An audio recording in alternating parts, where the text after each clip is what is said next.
कभी कभी ईश्वर हमारी परीक्षा लेते लेते हमें उस मोड़ पर ले आते हैं जहां विश्वास और टूटे हुए दिल के बीच बस एक धागा बचता है, भक्ति का। क्या आपने कभी सोचा है कि एक व्रत, एक आस्था और एक माँ की भूख प्यास किस तरह चमत्कार का रूप ले सकती है?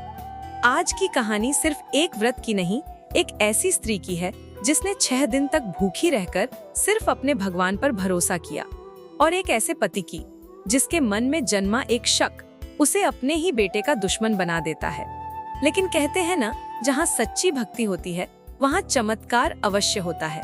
आप यकीन मानिए, इस कहानी का अंत आपके रोंगटे खड़े कर देगा, क्योंकि आज आप जानने वाले हैं मंगलवार व्रत का वह चमत्कार जिसने एक टूटे हुए परिवार को फिर से जोड़ दिया और साबित कर दिया कि हनुमान जी कभी अपने भक्तों को अकेला नहीं छोड़ते। ऋषिनगर में केशवदत्त ब्राह्मण अपनी पत्नी अंजलि के साथ रहता था। केशवदत्त के घर में धन संपत्ति की कोई कमी नहीं थी। नगर में सभी केशवदत्त का सम्मान करते थे, लेकिन केशवदत्त संतान नहीं होने से बहुत चिंतित रहता था। दोनों पति पत्नी प्रति मंगलवार को हनुमान जी की पूजा करते थे। विधिवत मंगलवार का व्रत करते हुए कई वर्ष बीत गए। ब्राह्मण बहुत निराश हो गया, लेकिन उसने व्रत करना नहीं छोड़ा। कुछ दिनों के बाद केशवदत्त हनुमान जी की पूजा करने के लिए जंगल में चला गया। उसकी पत्नी अंजलि घर में रहकर मंगलवार का व्रत करने लगी। दोनों पति पत्नी पुत्र प्राप्ति के लिए मंगलवार का विधिवत व्रत करने लगे। अंजलि ने अगले मंगलवार को व्रत किया, लेकिन किसी कारणवश उस दिन अंजलि हनुमान जी को भोग नहीं लगा सकी और उस दिन वह सूर्यास्त के बाद भूखी ही सो गई।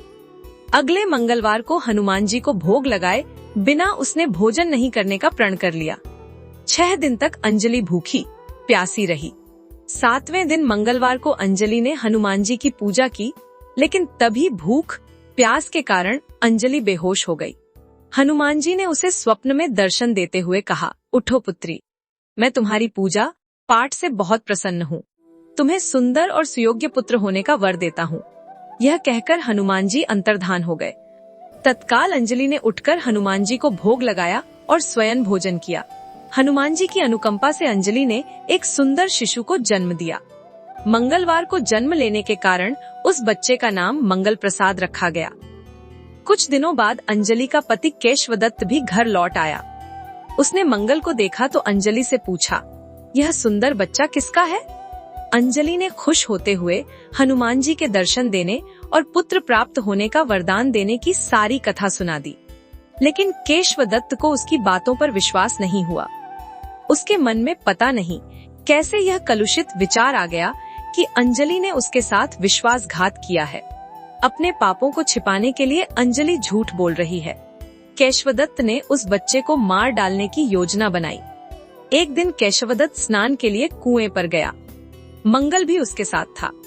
केशवदत्त ने मौका देखकर मंगल को कुएं में फेंक दिया और घर आकर बहाना बना दिया कि मंगल तो कुएं पर मेरे पास पहुंचा ही नहीं। केशवदत्त के इतने कहने के ठीक बाद मंगल दौड़ता हुआ घर लौट आया।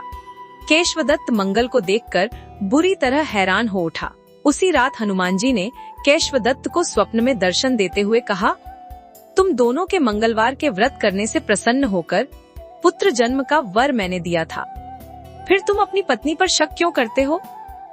उसी समय केशवदत्त ने अंजलि को जगाकर उससे क्षमा मांगते हुए स्वप्न में हनुमान जी के दर्शन देने की सारी कहानी सुनाई। केशवदत्त ने अपने बेटे को हृदय से लगाकर बहुत प्यार किया। उस दिन के बाद सभी आनंद पूर्वक रहने लगे। मंगलवार का विधिवत व्रत करने से केशवदत्त और उनके सभी कष्ट दूर हो गए।